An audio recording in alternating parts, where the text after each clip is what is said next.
Got my coffee, chapter of One Piece. Let's review. Hey guys, welcome to my chapter review of One Piece, chapter 1034, called Sanji versus Queen.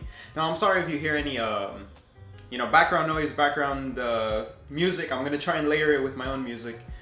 Let's get to the cover quest. Is Usopp winning some prizes for kids and a fair on a festival game, showing his great sniper skills.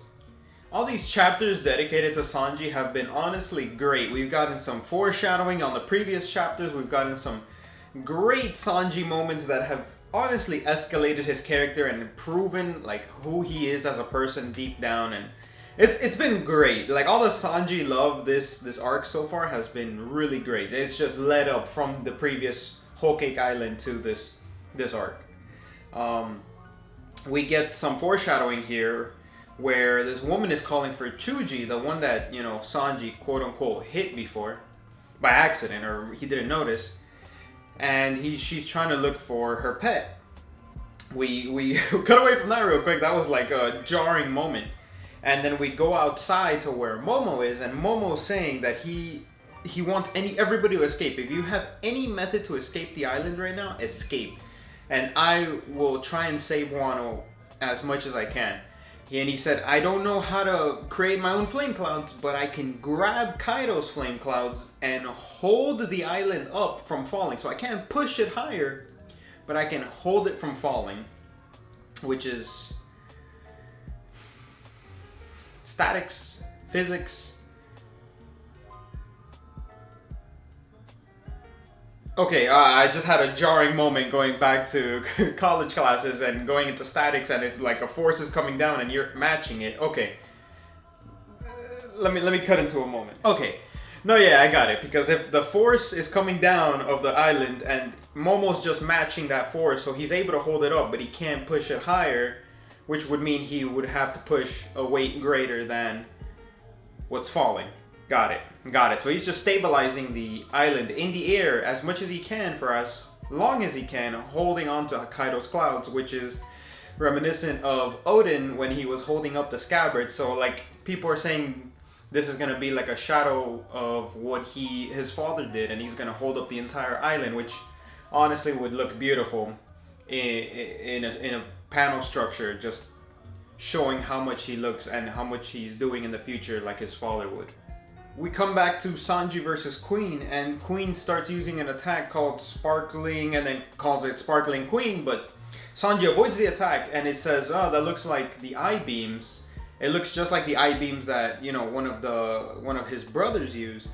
And he's thinking, that looks very familiar. And then Queen goes ahead and uses another Crimson, and then calls it Crimson Queen. And he says, that attack was just like my other brother. He doesn't say his other brothers, but he says he remembers that attack is just like when they put the suits on. And Queen reveals, do you get it? It's me copying everything that Judge can do. Everything Judge has been able to do to this point, I've been able to copy it, maybe even perfect it, maybe do it even better. And Queen has this crazy rivalry with Judge. Like, I feel like Queen is just trying to be superior to Judge at all points. Like, that's like a problem that Queen is having, but he can't. He can never meet Judge to show that he's better. He can never have this face off with Judge, or he at least hasn't been able to have it. So it's like this internal trying to prove himself, but he just can't. So Queen's just constantly trying to prove that he's better, copying the same moves, prove that he can do what Judge can do. So maybe Judge did something in the past to Queen that traumatized Queen, and now Queen's just trying to follow that to prove that he's better than Judge. And Queen grabs, and Sanji already knows what's going to happen because it's the similar move. Queen grabs Sanji and starts flinging him across, and while he's getting flung, and Sanji has been tanking so many attacks by Queen, which I don't feel like is very debatable. Maybe he could have done this, but he would have already been defeated if it wasn't for his exoskeleton. So he's able to tank so much more now because of the exoskeleton he has. While getting flung around, Sanji kicks the metal arm and breaks it. So now Queen, I don't know if Queen has a replacement, but Queen lost one of the arms. And you just see Sanji on the floor. Like, Sanji, even though he's able to tank all this much, all this new durability he has, and recovery even, he's still on the ground. Like, we've gotten a few panels like this where Sanji is reaching his limit. Like, he's maybe even past his limit. He's on the floor wheezing, trying to recover, but he gets back up. And I am loving that he is just fighting a second commander. We're at this point in One Piece. And he goes to attack Queen again and sends Queen tumbling back. So after kicking Queen, he gets up and he looks like he's healing, like he looks like he's fine. So that healing factor is definitely kicking in while he's fighting. And maybe even able to make him last longer than he would have before. And Queen shows that he has another ace up his sleeve and he starts to go invisible. And Sanji realizes, you can copy that too. And he vanishes. People were really. I was in between that. I wasn't sure if he was moving so fast that Queen can't see, or that he actually was inherently always able to turn invisible. Like that was one of his abilities that Judge added to him. But no, it looks like Sanji's just able to move so fast that Queen can't see him. And I love these panels with Queen. I love all the Queen moments. The anime has done wonders for Queen. I'm loving Queen's character, and just Queen, while invisible, realizes and sees Sanji vanish and just freaks out while invisible. And I love these panels by Queen. Queen's such a great character.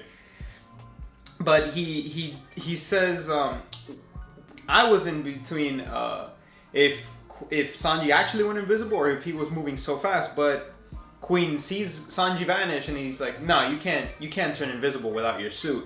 You're just moving so fast that I can't see you. But the problem with that is you're gonna run out of stamina as long as I'm invisible. This also confirms that Queen doesn't have very good observation haki, or was the jump in speed that Sanji got that much greater that people with pretty good observation haki can't even follow his movements, because he's moving so fast and Queen's just like, okay, I can't follow you, but you'll eventually tire yourself out. But I don't know. I guess I wonder who else Sanji can use this on, where he's so fast that the person he's against can't see him. So we see the girl notice Chuji and calls out to Chuji, and the little pet starts coming to him, and then Queen notices, you're fine. Why are you here? You've been denying me. You've been lying to me. And then Queen, Queen is thinking this, not trying to give his position away, but saying, since Komurasaki's been gone, I had to resort to you being my number one option. And he mentions and confirms that the divine punishment he dealt earlier wasn't enough, I see. Which, that's awful. That's so messed up, first of all. But confirms that Queen was the one that hit this woman while he was invisible. And Sanji confirms and deduces that since you were invisible, you must have been the one that hit that woman. While he's in the air, Sanji is gathering up all the knowledge of what he's gathered. So he says, I've got an exoskeleton. Great. Stronger skin, stronger outside. He's gotten more muscle mass. I don't know how. More muscle. And he's gotten more, speed with muscle. So adding armament haki to this would make him have an even hotter, stronger flame. And I just want to grasp, I just want to add all this. Adding all this to a pressure per inch of what Sanji can do now is adding it to such a small surface area of his foot.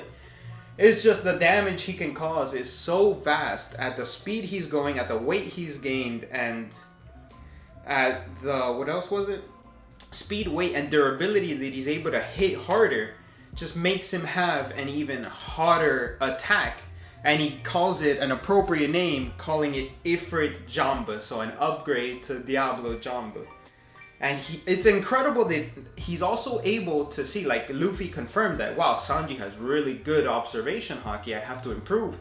Sanji was able to find and pinpoint Queen before attacking a woman. Of course, Sanji would not let a woman get hurt, but the fact that he was able to pinpoint and find Queen while he was invisible, unless he can sense or feel Queen's urge to hurt, or like, what's it called? Intention of hurting, he was able to pinpoint an attack and add the smack to Queen. And he deduced that this is the person, the sick person, and he hates this. When a woman gets hurt, you're the sick person that hurt this woman, and that just adds fuel to his fire. And he just keeps smacking Queen with hot flame-based kicks and ends it with a Biouf burst. I haven't heard of that one. Or maybe it's a new attack that he had with the Ifrit Jambu. And he sends Queen flying back. Beautiful attacks by Sanji, beautiful moments, and I don't know if Queen has been defeated yet in this instance. It would be hard to judge if It would be hard to judge if Queen is defeated if we don't get a confirmation card, if Queen's not going to get back up, since the dinosaur's durability and recovery rate is so insane, especially on the calamities. It's such a great chapter this week. The fact that Sanji's getting so much fight time, so much screen time, so much character development is great. We get confirmation that this woman wasn't hurt by Sanji, which is, of course, nobody thought Sanji would hurt a woman, right? That we want him to stay pure how he is. And after a quick research, Biouf means a certain meat dish, or well, it's meat. Basically, a French word for meat, which is fitting, of course. Well, Sanji's attacks are based on food and dishes.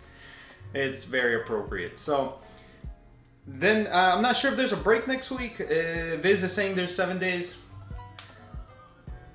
Predictions for next chapter would have to be, let's see, we get confirmation if Queen is still good, or maybe Oda, typical Oda fashion, leaves us hanging.